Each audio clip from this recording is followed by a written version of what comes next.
a special welcome to those of you that are new to the channel. Before we get started, if it's your first time here, you like what you see and what you listen to and maybe even connect with here, then go ahead and hit the subscribe button. Hit that bell icon so you don't miss anything. And today's topic, tactical cane self-defense. I'm going to give you the tactical 4 that, well, if you're brand new to the cane culture, then this is going to be essential. And if you're an experienced, even if you're an instructor, this is something that you want to share with your audience. So let's jump right in. Concept number 1 is, if you've ever seen this before, right? Hey, back off. When you take a look at this and you say, is there anything wrong with this? Well, this makes sense. I'm in a stance. I'm ready. I have my cane. In the other hand, I'm giving verbal commands. What could possibly be wrong with this? Rule number 1 is the cane is there to protect you and not you there to protect the cane. So that lead hand, that live hand, the one that has the cane is the one that you're going to be stepping forward with. Now, this is a very basic principle. Those of you on the Cane at Home 6-week challenge, boy, day number 1, you learn how to stand, how to pick up that cane, how to hang around with the cane, and all of a sudden, boom, it's such a quick draw, but it's here. If I were to find myself in a conversation where it doesn't matter if I'm in a reverse grip or standard and I'm over here, I'm going to make that slight transition backing up or laterally so that I can have that tool pointing towards you. Why? Having this front hand here and trying to water things down, or sometimes you see instructors coming from here and then they feel that they're quick enough to go from here to here. I'm going to tell you not to count on it. You always hear me say, count on your opponent being stronger, faster, and younger than you are. So if I'm out here, this one hand, remember ACSD essentially was created to deal against knife attacks. I hate them. See that? And so what happens is when you come out here, then she can just go ahead and really quick just start cutting your knife. Even if she doesn't have the weapon putting the hand out there, she can grab your fingers, pull you in, and bring you. Keep that tool. The tool precedes you. It is there to protect you, and that's how you're going to explode into your power shot template. For those of you that are firearm enthusiasts, think of it this way. If I had a firearm here and I draw and I start talking here, you would seriously question and say, Joe, are you trying to put a hole through your hand? Because you're talking here and the hand gets in the way. Same thing. Lead with the tool. It's there to protect you. Concept number 2. Keep it in your guard zone. Keep it in your guard zone. So your guard zone, an imaginary rectangle here with your 4 corners here and your midline front and back. I always get asked, well, what happens if you get attacked from behind? Well, listen, if you couldn't pivot fast enough, if you didn't hear it, you didn't see a shadow, you didn't hear anything, you're gonna get hit. There's nothing I can do about that. But you want to keep it all here, which is in your 10 and 2 field of vision, and that goes the same with your power shots and anything that you're doing. This is your center, and when you go to maneuver outside of there, you're going to leave yourself open. So you don't see this in ACSD. She's coming with an impact tool. It may even be something that has a blade, a machete or something, and I know this looks and may even feel solid, but notice that it leaves everything wide open, and especially, yeah, she can be quick to do that. Not only that, but it violates. I have a concern for multiple attackers. My tunnel vision, I'm only seeing here, and I didn't see what was coming. Not good. Not good. And so rather than doing that, you'll see that the movements happen here. Folks, there are only 3 defensive movements that when you are under the duress, you have that adrenaline flood. Let me break it down for you, and you can go ahead and analyze that. But you have nothing more than this up here, up high. This is what you're going to go into. See, tough guys would never admit that they go into, get away, that they go into that. But that's exactly what we have built in. We have this up here, we have it a little bit lower, or you're going to go into this. And when you go into fetal, we have to choose. See, this is what you're going to move into, right?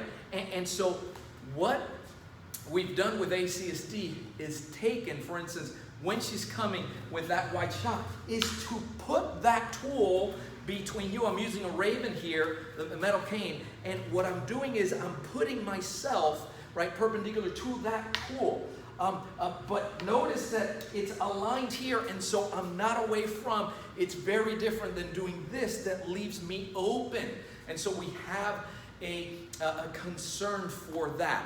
And so what we've done is that your power shot template is also, it's defensive, but it's also offensive. So we've managed to put those two into one, right? And that's what you learn on the foundation. That's what you're learning in your 6-week challenge, those of you that are doing that.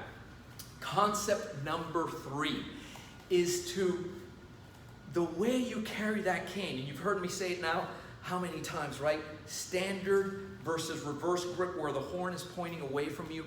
Please understand, it's this. This is a hammer. This is a hammer. The horn. You hit with the horn. This outside portion, right? You heard me say you hook with the crook, but you hit with the horn. It points away from you and not towards you. So when you see this and the whole concept of punching with the cane and exposing your hand and your knuckles, not a good idea, because what we know and what we've tested is that when you get hit there, you open the hand, you lose the tool. When you go into this, the motion, everybody can hammer. You can hammer. A child baby, right, doesn't want the spoon of the spinach, so he knocks it out. This is hammering. You can do this. And so when you're up close, here it is. See how it proceeds. And she goes to do anything. I can go ahead and move from here. See, I'm going into that mechanism where, right, but that I can do. Not only that, I can do this here as well. But it wouldn't be this way. It would not be this way. Your tunnel vision will allow these types of movements to move in here. Power shots to go into. The last component is target the arms. Do away with those upper limbs. You hear people talking all the time and demonstrating, right? So just stand regular. And so going in here and jabbing. My first move, if this younger individual comes to assault me, I hit him in the head. As if this was a, inanimate bag without arms. Get what happens. When I do this, I don't have to tell her, boom, there she goes, look at it. She extends and covers.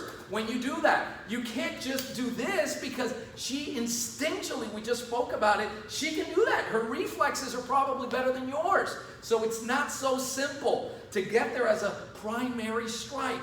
Why would you do that? You're here and there the arms. See that extension of the hands? Boom, take out the arms. She throws a punch. Take out that arm. Because if you remove the arms every single time, I win. I win every single time. Think about that for a second, right? Even in law enforcement, those of you in law enforcement, you know what I'm saying, right? So you get pulled over, put your hands on the steering wheel. You pass over a document to me, anything, put your hands where I can see them. Why? Because the hands, right? Yeah, you can punch me, but a drawn firearm with the hand, that'll kill you. The knife, that'll kill you. So if you have it as your strategy to remove the arms, what do I care? What do I care that you're a set of legs, a trunk, and a head, and you're all muscular if your arms are incapacitated because we took those out? That is the key that opens up successive strikes so that you can incapacitate and get away. And boy, that's different than what you hear out there, isn't it? About, I have to go into this. Yep, the more dangerous it gets, then the sharper you have to be with having the ability to turn that off and turn off those limbs that are coming at you. All right, so how do we get started with this? Because obviously there's a foundation.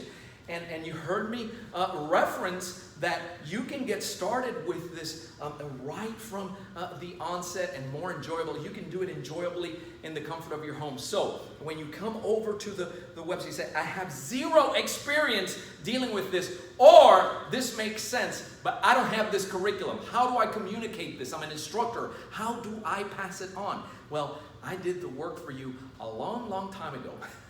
Probably 2 to 3 decades we're going on in doing this. Here's what I want you to do. Pick up your phone and text. Just text the letters CCC to 305-745-7839. 305-745-7839. CCC. Cain Clarity Call. Because what we're going to do is have a conversation. Bring clarity and answer the question, what is the best way to get started with Cain self-defense training in today's world? How can I do it? Because I don't have an instructor in my area. No kidding. It's starting to grow a lot more.